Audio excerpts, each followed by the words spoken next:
What's up, guys? Today I'm gonna do Percy Jackson and the Olympians, A Lightning Thief, written by Rick Riordan. I'm actually really excited about this because this is the first book of my favorite series. It is like the book that's like whenever I read it, I just felt a spark of happiness. Anyways, let's get started.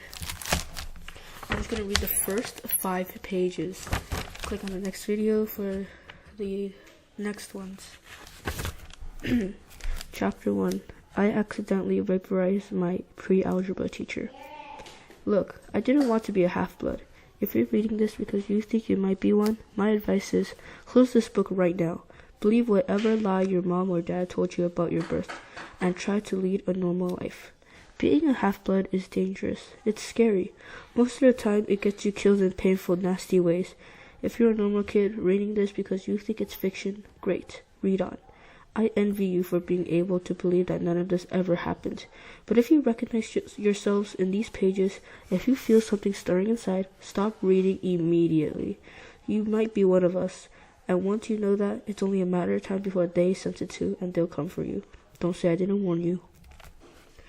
My name is Percy Jackson. I'm 12 years old. Until a few months ago, I was a boarding student at Yancey Academy, a private school for troubled kids in upstate New York. Am I a troubled kid? Yeah, you could say that. I could start at any point in my short, miserable life to prove it, but things really started going bad last May when our sixth grade class took a field trip to Manhattan. 28 mental case kids and 2 teachers on a yellow school bus heading to the Metropolitan Museum of Art to look at ancient Greek and Roman stuff. I know, it sounds like torture. Most Yancey's field trips were, but Mr. Brunner, our Latin teacher, was leading this trip, so I had hopes. Mr. Brunner was this middle-aged guy in a motorized wheelchair. He had thinning hair and a scruffy beard and a frayed tweed jacket which always smelled like coffee. You wouldn't think he'd be cool, but he told stories and jokes and let us play games in class. He also had this awesome collection of Roman armor and weapons, and he was the only teacher in class who didn't put me to sleep. I hope that this trip will be okay. At least I hope for once I wouldn't get in trouble. Boy, was I wrong. See, bad things happen to me on field trips. Like at my 5th grade school when we went to the Saratoga battlefield, I had this accident with the Revolutionary War cannon. I wasn't aiming for the school bus, but of course I got expelled anyways. Before that, at my 4th grade school when we went to the behind-the-scenes tour of the Marine World Shark Pool, I sort of hit the wrong lever of the catwalk and our class took an unplanned swim. And the time before that, well, you get the idea. This trip I was determined to be good. All the way into the city, I put up with Nancy Boba the freckly red-headed kleptomaniac girl, hitting my best friend Grover in the back of the head with chunks of peanut butter and ketchup sandwich. Ugh. Grover was an easy target. He was scrawny. He cried whenever he got frustrated. He must have been held back several grades because he was the only 6th grader with acne and the start of a whipsy beard on his chin. On top of that, he was crippled. He had a note excusing him from PE for the rest of his life because he had some kind of muscular disease in his legs. He walked funny, like every step hurt for him. But don't let that fool you. You should have seen him run when it was El Gelato Day in the cafeteria. Anyways, Nancy Boba was throwing wads of sandwiches that stuck in his curly brown hair, and she knew I couldn't do anything back to her because I was already on probation. The headmaster had threatened me with death by in-school suspension if anything bad, embarrassing, or even mildly entertaining happened on their trip. I'm going to kill her, I mumbled. Grover tried to calm me down. It's okay. I like peanut butter. He dodged another piece of Nancy's lunch. That's it. I started to get up, but Grover pulled me back to my seat. You're already on probation, he reminded me. You'll know who'll get blamed if anything happens. Looking back on it, I wish I decked Nancy Boba right then and there. In-school suspension would have been nothing compared to the mess I was about to get into.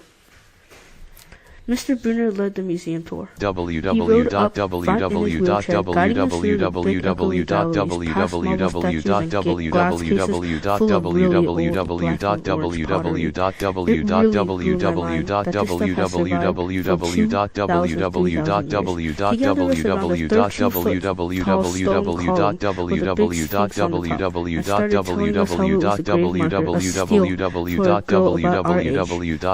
about the carvings on the side. I was trying to listen what he had to say because it was kind of interesting, but everyone around me was talking, and every time I told them to shut up, the other teacher chaperone, Mrs. Dodds, will give me that evil eye.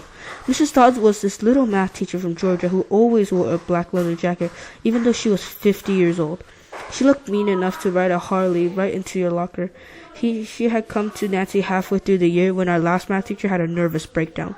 From her first day, Mrs. Dodds loved Nancy Boba Fett and figured I was a devil's spawn. She would point her crooked finger at me and say, "Now, honey," real sweet, and I knew I was about to get after-school detention for a month. One time, after she'd made me erase answers out of an old math test workbooks until midnight, I told Grover I didn't think Mrs. Dodds was human. He looked at me real serious and said, "You're absolutely right." Mr. Bruner kept talking about green funeral arch. Finally, Nancy Boba Fett snickered about something about the naked guy in the steel, and I turned around and said, "Will you shut up?" It came out louder than I meant it to. The whole group laughed. Mr. Bruner stopped his story. "Mr. Jackson," he said, "did you have a comment?" My face was totally red. I said, "No, sir." Mr. Bruner pointed to one of the pictures on the steel. "Perhaps you'll tell us what this picture represents." I looked at the carving, and I felt a flush of relief, because I actually recognized it. "That's Kronos eating his kids, right?" "Yes," Mr. Bruner said, obviously not satisfied. "And he did this because, well..." I racked my brain to remember. Kronos was the king god and... God? Mr. Bruner asked. Titan, I corrected myself. And he didn't trust his kids, who were the gods. So, Kronos ate them, right? But his wife hid baby Zeus and gave Kronos a rock to eat instead. And later, when Zeus grew up, he tricked his dad, Kronos, into barfing up his brothers and sisters. "You," said one of the girls behind me. And so there was this big fight between the gods and the Titans, I continued. And the gods won. And guys, that will be all today. That's 5 pages. Click on the next video if I uploaded it yet for more of this Percy Jackson book. Stay tuned for more uploads.